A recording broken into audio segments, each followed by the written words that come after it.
Eh, Usted acaba de presentar dos proyectos, un proyecto de ley que consiste en pedir la exhibición de los impuestos a las ganancias para los trabajadores de salud pública, de la sanidad. ¿Es así? Sí, en realidad de la profesión de la salud, de todas las profesiones que están contempladas en la ley, públicos o privados, porque creo que esta pandemia ha demostrado una vez más que la medicina es una actividad de servicio como si las hay, y entonces corresponde, más allá del elogio y del acompañamiento y de los aplausos, corresponde alguna medida concreta, y yo entendí que esto de eximir de impuestos a las ganancias a los trabajadores profesionales de todas las categorías es una medida adecuada, que además no tiene un costo fiscal tan grande para el Estado, no lo tiene de ninguna manera. Y lo otro que presenté fue que le dispense, eso es un pedido de comunicación, este es proyecto de ley. Presenté un pedido de comunicación, un proyecto de comunicación, perdón, pidiendo que se exima por 2 años del pago de las ganancias a los sanatorios de clínicas privadas de menos de 100 camas. Es decir, que son pymes de la salud, ¿no es cierto? Claro. Porque realmente hay que conocer el daño que les está haciendo esto a toda una estructura que cuesta mucho mantener. Porque imagínese usted, por ejemplo, si usted tiene un personal que tiene síntomas, automáticamente tiene que neutralizar, tiene que mandar a su casa a toda la gente que trabajó con esta persona. Claro. O si entra un paciente que por otro tema, qué sé yo, una clínica materno-infantil y entra una señora que tiene familia o un familiar y se detecta que tiene síntomas, bueno, automáticamente también tiene que licenciar a todo el personal de ese turno hasta que se determine si tiene o no y tienen que hacer cuarentena. Eso ha acompañado a una enorme baja de la demanda que ha existido y bueno, por eso yo consideré que dentro de las medidas que se están tomando, dispensar por 2 años pago de ganancias a estas instituciones de salud. A propósito del tema del coronavirus, senador, ¿usted cómo ve que está haciendo el tratamiento de la pandemia por parte de las autoridades? ¿De las autoridades? Sí, sí. ¿Nacionales, me pregunta? Nacionales, sí, sí. El gobierno nacional. Mire, yo creo que bien. Yo creo que se han tomado las medidas adecuadas, aunque sean muy duras, pero yo le pongo el ejemplo de mi provincia. Nosotros tenemos cerca una provincia con importante número de contagios y tenemos un misterio que está pasando ahora, que es Brasil, que no sabemos en qué va a terminar, que es nuestro otro vecino. Sin embargo, Corrientes ha tomado una serie de medidas que van desde medidas preventivas hasta una muy fuerte inversión. Antes de ayer se inauguró ya el hospital que va a tener 300 camas de terapia intensiva, 300 camas con 300 respiradores, más creo que 300 camas más para sala general y otro tanto para sala de recuperación. Una cosa monstruosa, de grande, ojalá que no se use, pero que de acuerdo a las tasas que se prevén en caso de aumento de la circulación del virus, ya le digo fundamentalmente, a mí personalmente me preocupa mucho el tema Brasil, hay que tener previsto esto, ojalá que no se use. Y me preocupa también lo que está pasando en algunas zonas que estaba previsto en alguna medida el aumento de la circulación del virus en el Gran Buenos Aires, Claro. toda la masa de Buenos Aires, Gran Buenos Aires, ¿no? Sobre todo en los lugares donde hay una alta concentración poblacional. Si usted mira los números de los últimos días, se ve que esto está relacionado con lo que yo señalo. En otras partes del interior del país, digamos que la tasa de contagio es muy baja o casi nula, o prácticamente nula, pero en la medida en que se flexibilice la cuarentena, primero que aumenta es la circulación de personas. La gente viaja porque tiene que trasladarse por razones de comercio, de transporte de productos, de frutas, de bienes, etc. Y eso puede determinar que aumente también la circulación del virus, en tanto y en cuanto se mantenga fuerte este nivel de contagio en algunas zonas de la Argentina, ¿no? Sobre todo el Gran Buenos Aires, que tiene tanta influencia sobre el resto del país. Pero Senador, estoy de acuerdo con las medidas, creo que la oposición ha acompañado en todo, ¿no? claro. Senador, y a propósito de este tema, y usted que participó de la reunión que hubo de la bicameral por los DNU, y la mayoría de los DNU que vinieron del Poder Ejecutivo tienen que ver con esta situación de esta pandemia por Sí, el COVID-19. ¿Cuál ha sido sí. su posición en este tema? No, mire, nosotros creo que va a ser el temario de la sesión del miércoles. Sí. Nosotros creo que vamos a acompañar. La verdad es que las medidas duras son menos duras cuando se toman de común acuerdo. ¿Mm? Claro. Eso es así. Cuando usted razona y el gobierno lo ha hecho y la oposición lo ha hecho. Creo que hay dos temas en que el gobierno y en que la oposición está respaldando totalmente al gobierno. Uno es en las medidas relacionadas con la pandemia, con COVID-19, coronavirus, y otro es el tema de renegociación de la deuda.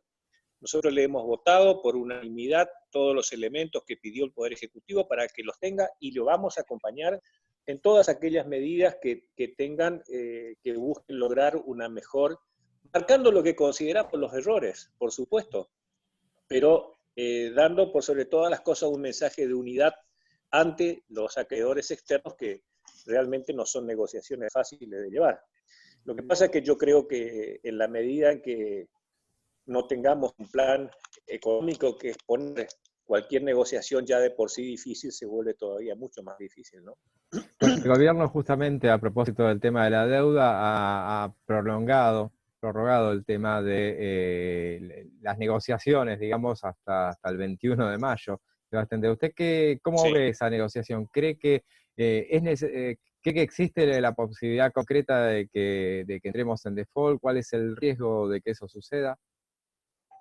Mire, yo no le puedo decir exactamente cuáles son las posibilidades de default, porque esto a veces no depende solamente del gobierno, no depende de la Argentina, depende también de lo que digan los acreedores. Ahora, yo le digo por mi experiencia cuando me tocó renegociar una deuda muy importante de mi provincia. Acá hay dos factores fundamentales. Lo primero es que quien negocia, en este caso el ministro, que el presidente, ¿no es cierto?, tenga el mayor apoyo político posible. Porque ya ha pasado en otros momentos de nuestra historia que si usted va a negociar y yo salgo por atrás y le digo, miren, a este no le negocien nada porque es un irresponsable, o porque no va a pagar o cosa por el estilo, ya estoy complicando y embarrando la negociación. Este es un problema de sentido común. Pero lo otro que creo también que es importante, entonces, y eso tratamos desde la oposición de acompañar. Yo dije claramente cuando hablé en el Senado ese día, nosotros no van a encontrar en nosotros un impedimento para que ese ciudadano, que es el presidente de la nación, al que votamos en contra y al que hicimos lo posible por ganarle, pero no pudimos, pero que hoy nos está representando a todos, tenga el respaldo de todo el arco político para tan delicada negociación. Y el otro factor es que si usted le está diciendo a sus acreedores, miren, yo les voy a pagar a partir de 3 años, uno creo que también es un problema de sentido común, tiene que decirle, se lo voy a pagar de esta manera. Claro.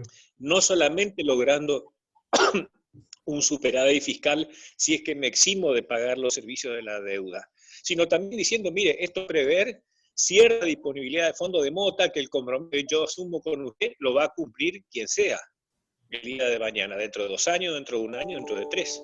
Eso para mí es fundamental. Sin ese componente no sé si la negociación es posible. Pero hay que seguir negociando. Mientras hay negociación no hay default. Creo que no debemos caer en default, porque el default no perjudica solamente al Estado. El default le perjudica a cualquier inversor privado que quiera tomar un crédito, que quiera hacer una inversión. El default es una cosa sumamente complicada. Justamente estamos hablando de economía y bueno, hace unos días el ex ministro Pratgay dijo que bueno, con el manejo de la economía en el marco de la pandemia, con la cuarentena el gobierno había destruido la economía. Bueno, el presidente le contestó duramente a Pratgay. ¿Usted qué piensa que la cuarentena fue, el impacto de la cuarentena en la economía? ¿Fue pensado, es la parte mala de lo bueno que tuvo la cuarentena en cuanto a frenar la cantidad de muertos? ¿Cómo lo ves? Mire, yo no voy a hablar de las declaraciones de Pratgay porque la verdad es que no las leí, pero sí voy a hablar de que las medidas fueron duras, sin duda. Por eso le digo que lo importante es que hayan sido tomadas de común acuerdo con la oposición, porque las medidas acordadas siempre resultan menos graves. Ahora, Yo sé que acá en mi provincia, fíjese el transporte, por ejemplo. El transporte urbano, como tienen que mantener ciertas normas de bioseguridad, el colectivo que pasa para una secretaria mía, me llama y me dice, doctor, hace 3 horas que no puedo parar un colectivo porque todos tienen que cargar un máximo de 15 pasajeros y después siguen con puertas cerradas. Claro. Entonces, ¿cuánto le implica eso a la empresa de transporte? Pero ¿cuánto le implica al trabajador que no puede ir a trabajar? Y eso que ya a partir de la flexibilización. ¿Cuánto le implica al tipo que trabaja en la calle y cuida estacionamiento, por decirle? ¿Cuánto? O el tipo que ha trabajado en la construcción, que ahora se flexibilizó eso. Que trabaja el día a día, lo que acá le llamamos la changa, pero que acá el 40% de las personas viven de eso, de todos los días. Claro. Eso es grave, sin duda, pero ¿qué quiere? La alternativa podía haber sido, la realidad que está demostrando el mundo, gobiernos que no tomaron en serio este tema desde un primer momento, tuvieron tremendas consecuencias. Acuérdense, el primer ministro, voy a ir a dos personas de un arco ideológico completamente diferente. El primer ministro inglés, Consor, lo menospreció y terminó en terapia intensiva intubado. ¿Es así o no? Sí. El gobierno socialista de España tampoco lo tomó en serio y España tiene hoy la tercera cantidad de muertos del mundo. Entonces, esto no es un problema ideológico, esto es un problema de que lo único que se conoce, porque ¿qué tenemos hasta hoy para tratar esta enfermedad? Alrededor de 100 instituciones que están investigando en una vacuna, que se calcula que se puede lograr la vacuna, pero en un tiempo que va de 10 meses a 2 años. Eso una vez que se logre la vacuna. Usted tiene que difundir la vacuna, porque como esto es pandemia, es decir, de todo el mundo, le tiene que hacer llegar la vacuna a 6.000 millones, 6.500 millones de habitantes. Eso no se logra de un día para otro. Créanme, yo fui ministro de Salud, sé de lo que estoy hablando. El otro tema, tampoco hay varios tratamientos, porque uno de los misterios de esta enfermedad es que a las personas le afecta de distinta manera. Hay personas, cuando estuvimos recorriendo el hospital que acaba de inaugurar la provincia, hay para tres tipos de pacientes. El paciente que está en sala general, porque tiene un cuadro mínimo, el paciente que está en una sala intermedia y el paciente que va al respirador, terapia intensiva. Y hay otros que ni siquiera tienen que salir de su casa. Eso es lo raro de esta patología. Entonces, lo único que hoy se conoce como eficiente es la prevención. Es lo único que se conoce como eficiente, la prevención. Y la prevención, lamentablemente, tiene un costo. Por eso decíamos al principio de esta charla, las medidas tomadas en común son menos dolorosas porque por lo menos las aceptamos como necesarias. No sé si me explico. Sí. Pero esta es mi opinión, no estoy referenciando a la opinión de otro que no hay. Senador, se viene por estos días manteniendo la polémica. Algunos quieren sesionar en forma presencial y otros en forma mixta o en forma virtual, diríamos. ¿Y cuál es su postura? Parece ser de que... Mi postura era sesionar en forma mixta, pero bueno, ya está, eso ya quedó fuera de tiempo. Lo importante es que hagamos la sesión. Porque ¿sabe qué pasa? Acá hay una confusión de que la gente cree que mucha gente cree que el Congreso no está trabajando. Y también yo he escuchado a varios colegas que dicen, no, el Congreso es el que está... No, el Congreso está trabajando. Está trabajando porque yo he participado de un montón de reuniones de comisión de manera habitual, como estamos charlando acá con ustedes. Participé en la bicameral de DNU, participé en la Comisión de Salud, donde tuvo una exposición de más de 3 horas del ministro, participé en la Comisión de Defensa, donde también estuvo el ministro, participé de la comisión de... Después hubo otra en la que no participé yo, que fue la de trabajo que estuvo el ministro, la de producción que estuvo el ministro. Es decir, las comisiones están funcionando. Se han constituido varias comisiones más, todo de manera virtual. Lo que no se estaba es sesionando, pero ustedes que son expertos saben que la sesión es una parte de la tarea legislativa. Claro. De todos modos, lo que queda en la gente, la sensación es que si no sesionamos, no trabajamos. Claro. Hay que sesionar. Entonces yo me vine a... ¿Cómo? Eso ha pasado siempre, digo.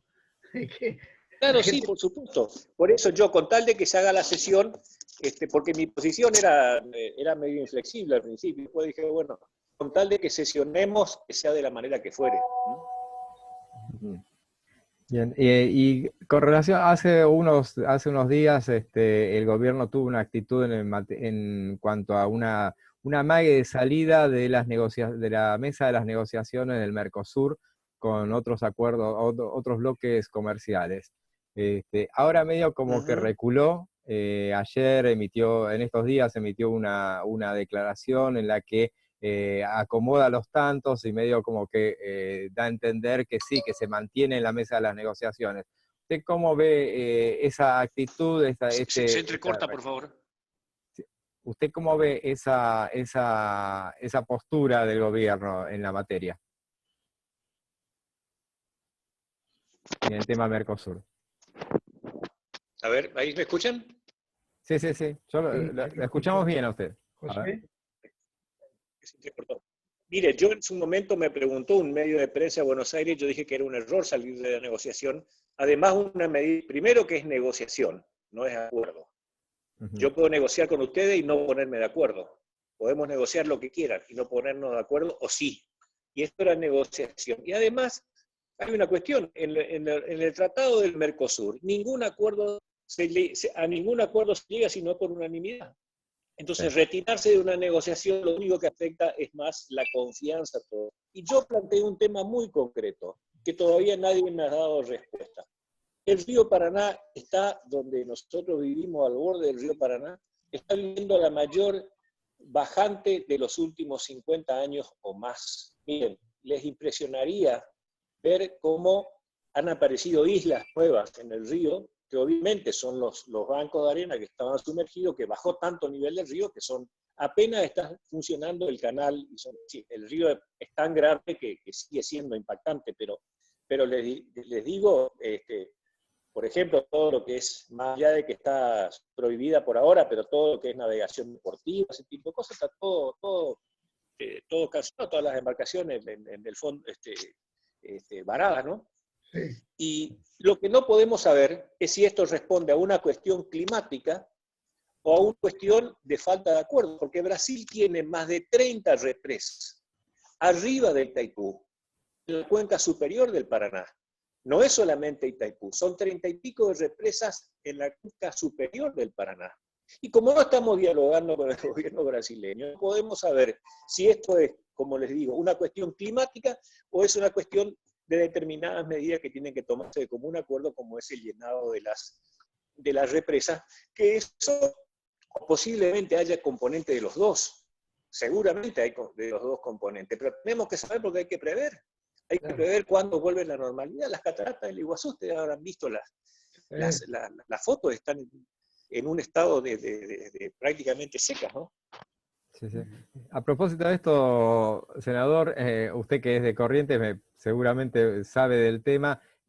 Nosotros publicamos una nota sobre, a propósito de la bajante histórica del río, sobre el tema pesca, la depredación que se está haciendo en este momento, aprovechando que hay una bajante histórica, bueno, están arrasando con todo en este No es del momento. lado nuestro. No es del lado nuestro, no es del lado Ah, nuestro. ah, ah, Sí, le digo que se están haciendo, acá en Corrientes está vigente ya de hace varios meses, mucho antes de la pandemia, está vigente una veda total extraordinaria por la bajante del río. Lo que pasa es que tenemos algunos vecinos que se meten, pero ayer hubo un operativo muy fuerte llevado adelante por autoridades de la provincia y de la Prefectura Naval Argentina. perfecto, perfecto. Sí, se aprovecha porque usted tiene que ver lo que es la cantidad de pescado que hay, ¿no? Pero Terrible, sería terrible. Sí, un vimos crimen imágenes. sí.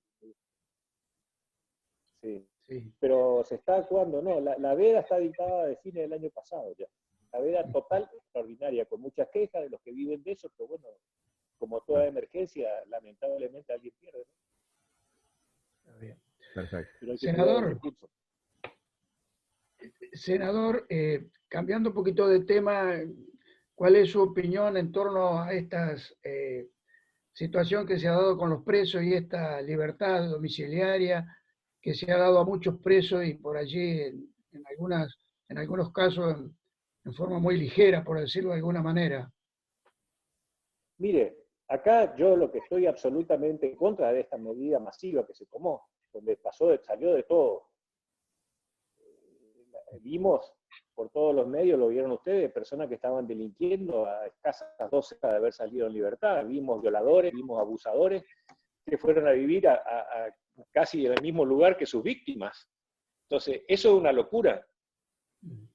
Que cada juez de ejecución de condena o de ejecución de sentencia pueda analizar los casos en particular, porque no es lo mismo el que está con una condena por violación y le falta todavía un montón, que a lo mejor alguno que tiene un delito menor y está próximo a cumplirla. Por ahí no es lo mismo, eso tienen que decir los jueces, para eso existen. Lo que no puedo entender yo fue esta medida masiva, que espero que se revea, Acá en la provincia eso no pasó. Muy bien, senador. Le agradecemos mucho este contacto, y bueno, esperemos que vuelvan a sesionar la próxima semana, que se pueda sesionar y que funcione bien el sistema virtual, y después que avancen con toda la agenda legislativa que bueno, está bastante nutrida y atrasada en este momento. Sí, mire, creo que están recursos para invertir ahí porque se están produciendo un gran ahorro. El hecho de que no nos movilicemos los senadores hace que no se gasten en pasajes, por ejemplo, que es mucho. Claro. Bueno, ahí hay recursos para... Pero creo que están haciendo una buena inversión. Y de paso yo voy a empezar a tener conectividad en mi despacho, que siempre fue bastante débil, yo estoy en el anexo. Vamos a ver, parece que está la decisión de que tengamos buena conectividad. No hay mal que por bien no venga. Así es. Gracias, senador. Gracias. Gracias, senador, que siga muy bien. Un abrazo.